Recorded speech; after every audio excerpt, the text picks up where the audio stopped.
this is about optimal transport to Riemann entropies. Actually, as in the preceding talk, I will not be talking much about optimal transport really, okay. But this is related to optimal transport again. But it's like a deterministic optimal transport. And I will be talking about Riemann entropies and the entropy power inequality. So the entropy power inequality has a very interesting and long history, and is associated to the name of Shannon. As you may know, well, Shannon, last year we had this 100th birthday of Shannon, and so there have been many seminars and colloquiums throughout the world about Shannon, and Google made a Google like this, okay, so you can see Shannon juggling. So that was the occasion to go back to the seminal 1948 paper of Shannon, which founded information theory. This is the paper. And in this paper, he stated the entropy power inequality for the first time, which was a tremendous intuition in my view. And as you may know, the article has been republished into a book the next year, 1949. And what it seems to win in Paris or in France, I just mentioned that the French edition of the same book is going to come out very soon by Cassini, which is a few meters from here, actually. Okay, so let me present the entropy power inequality and first talk about the entropy power. I would restrict in dimension 1 for simplicity, talk about zero mean random variables. This is the Shannon's entropy, and so Shannon defined the entropy power as, well, the average power would be this, and the entropy power would be the power of a Gaussian, what Shannon called a white noise, Gaussian, having the same entropy. So if it has the same entropy, that's why it's called entropy power actually. And since it's the same entropy, well, n of x is equal to p of x star, where x star is Gaussian. And since we know the expression of the entropy of the Gaussian, then we have this formula, and this is also the power in some sense, the entropy power in this sense. Okay, so that's the usual definition of Shannon. And then he proved the scaling property as in every power. And as we all know that the power of the sum of independent random variables is the sum of the powers, well, for entropy power, there's an inequality here, and this is the famous entropy power inequality that was stated by Shannon in 1948. This is the original theorem that he had in his paper. Okay, inequality holds, of course, in the Gaussian case, because in this case, this reduces to the actual powers that we have. Okay. So let me, that may be more clear to state it like this. So this is differential entropy here. Okay.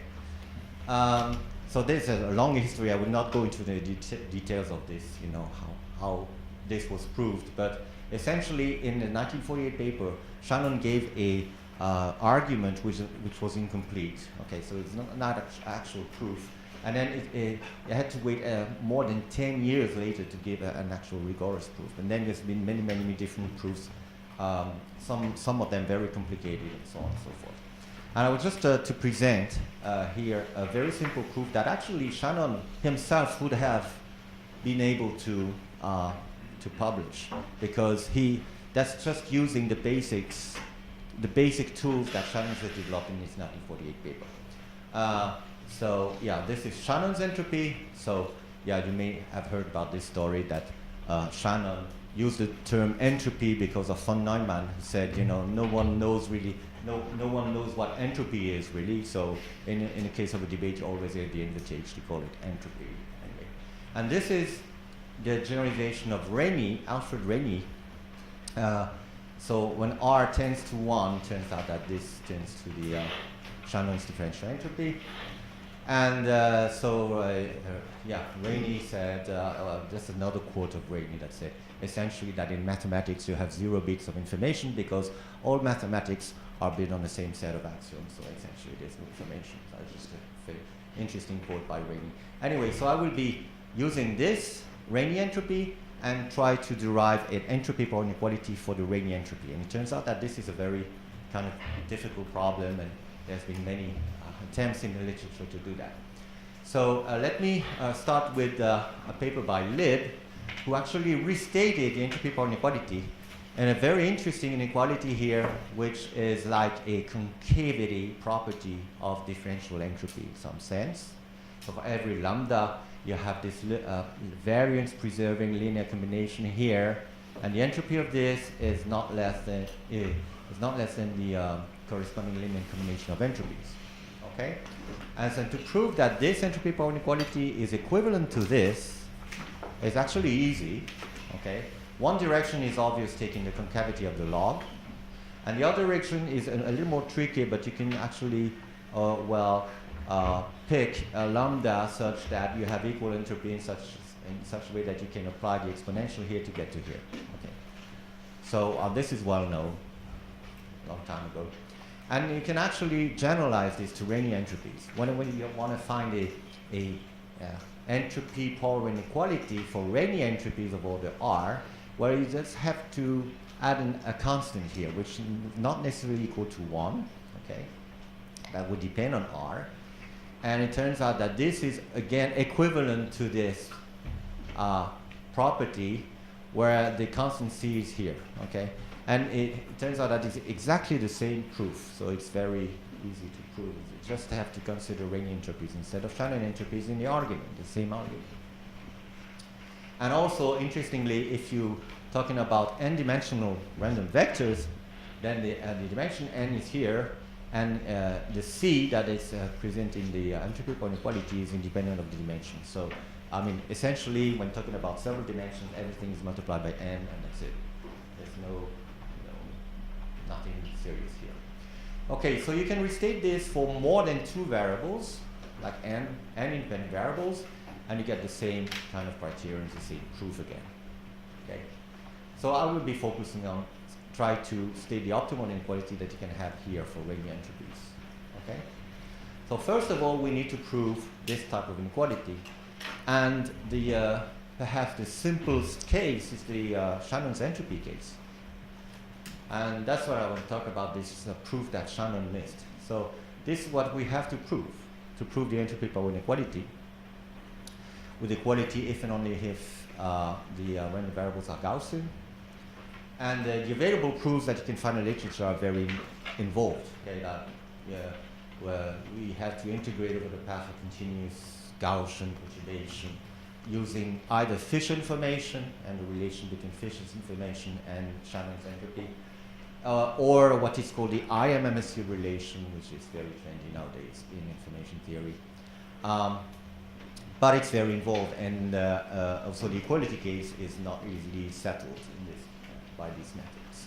So we just, I just want to provide a simple proof that Shannon himself could have done back in 1948, which easily also captures the equality case. So it's based essentially on this, which is well known. This is the classical inverse function sampling method, but you can go from the uniform distribution to essentially any smooth distribution by inverting the CDF, right?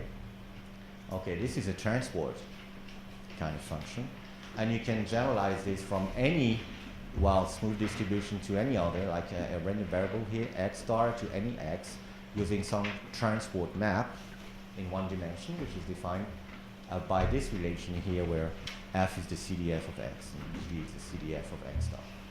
And of course, it's a one-line proof. I mean, this is so easy.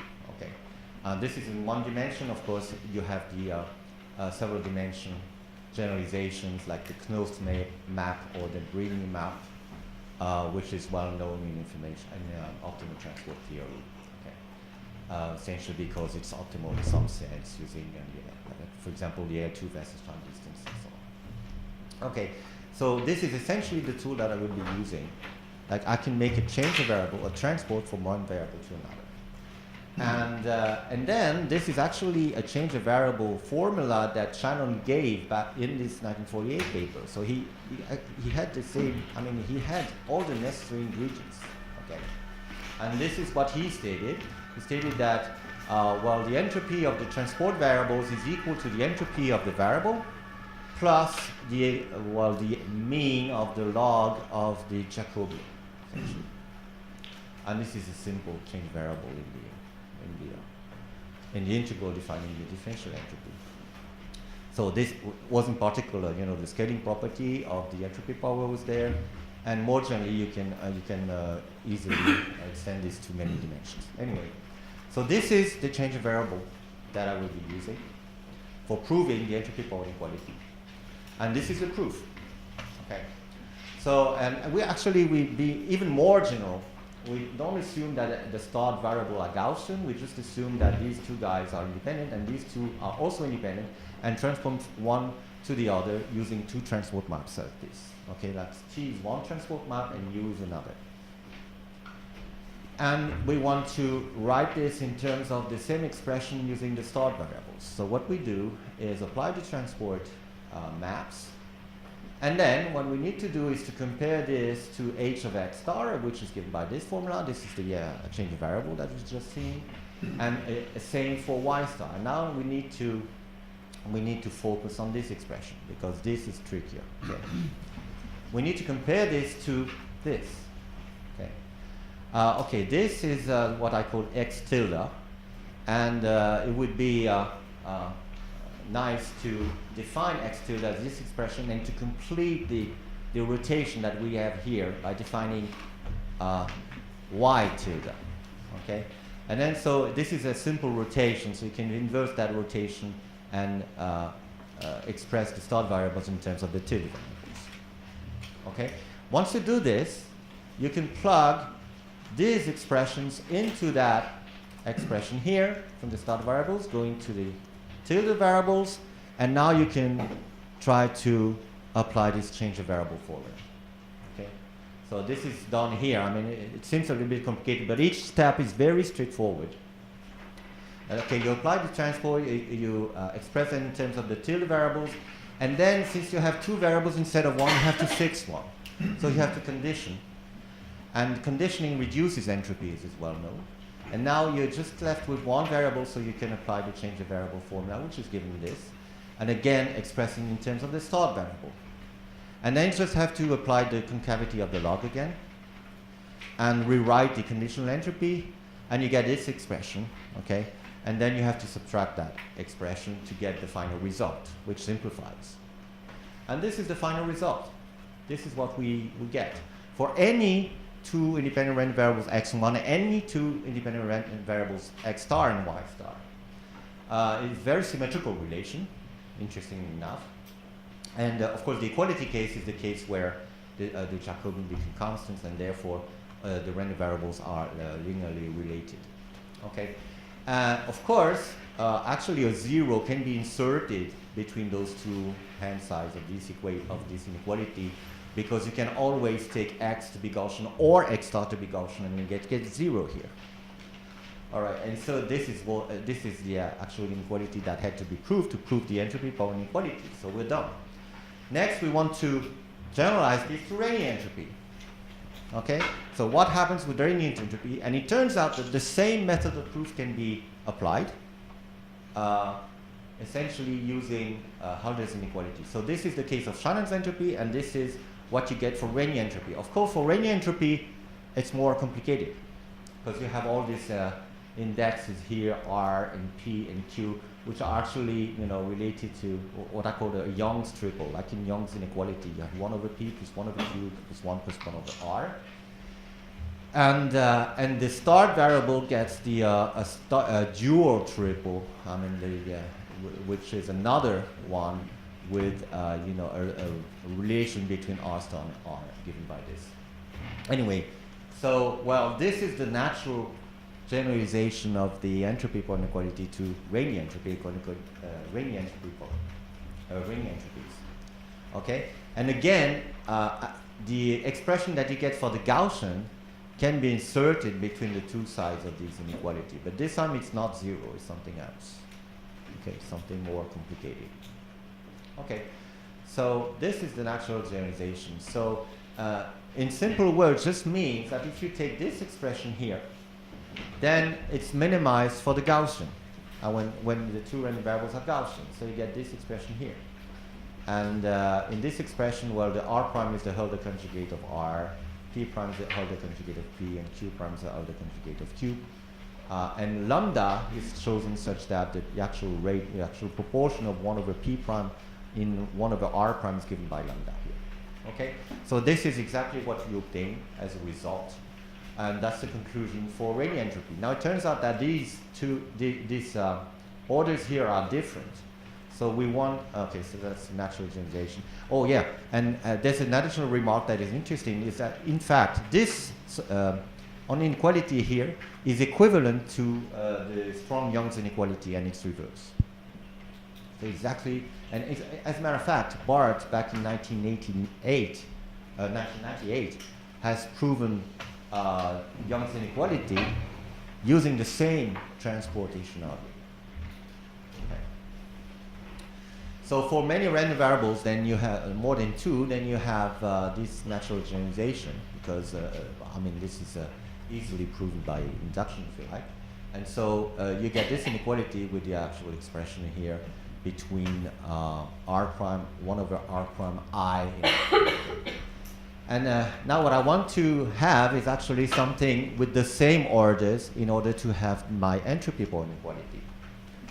And so to go from here to here, I just I have to assume that r is strictly greater than 1, and then all the r's are greater than ri's, and therefore since the entropy, I mean the Rayleigh entropy is like non-decreasing, you can actually replace those guys by those, okay? And so you get the actual equality that I want to have, okay? So for any linear combination, you can set r prime I equals to this expression, and you get this inequality. All right? Now go back to this criterion that we had in the beginning of my talk about how to get this entropy power inequality for Rayleigh entropies with this constancy. We had to prove this. And now we proved exactly the same thing, but with this expression here instead of log of square root of c. And therefore, we can take this constant in such a way that this expression is minimum among all possible, combinations of Ri that we can have. And so it's so we get the optimal constant by solving this minimization problem. And the optimal constant, well, is actually found very easily again using a well-known trick in Feynman's information theory called the log sum inequality. The log sum inequality says that this expression is greater than or equal to this when you sum all the variables here and inside the log also. And equality holds if and only if the xi and the yi are proportional. And here we have this expression, so we can easily apply the log sum inequality, and we get this expression. And we have the equality case exactly when the different orders are equal. And so finally, this gives our optimal constant, which is here, and it's exactly the constant which was found recently by Raman Sasson in their paper. Of course, their derivation was much more involved. And so they actually found the optimal constant for the entropy power inequalities of Rayleigh as an improvement of a preceding paper in which the constant was not optimal. And so that's about it. So the conclusion is that, first of all, you have all of you guys who speak French have to buy this book, and second, that well, Rayleigh entropy power inequalities can be easily obtained by this method of this transportation argument between variables. Thank you. Thank you.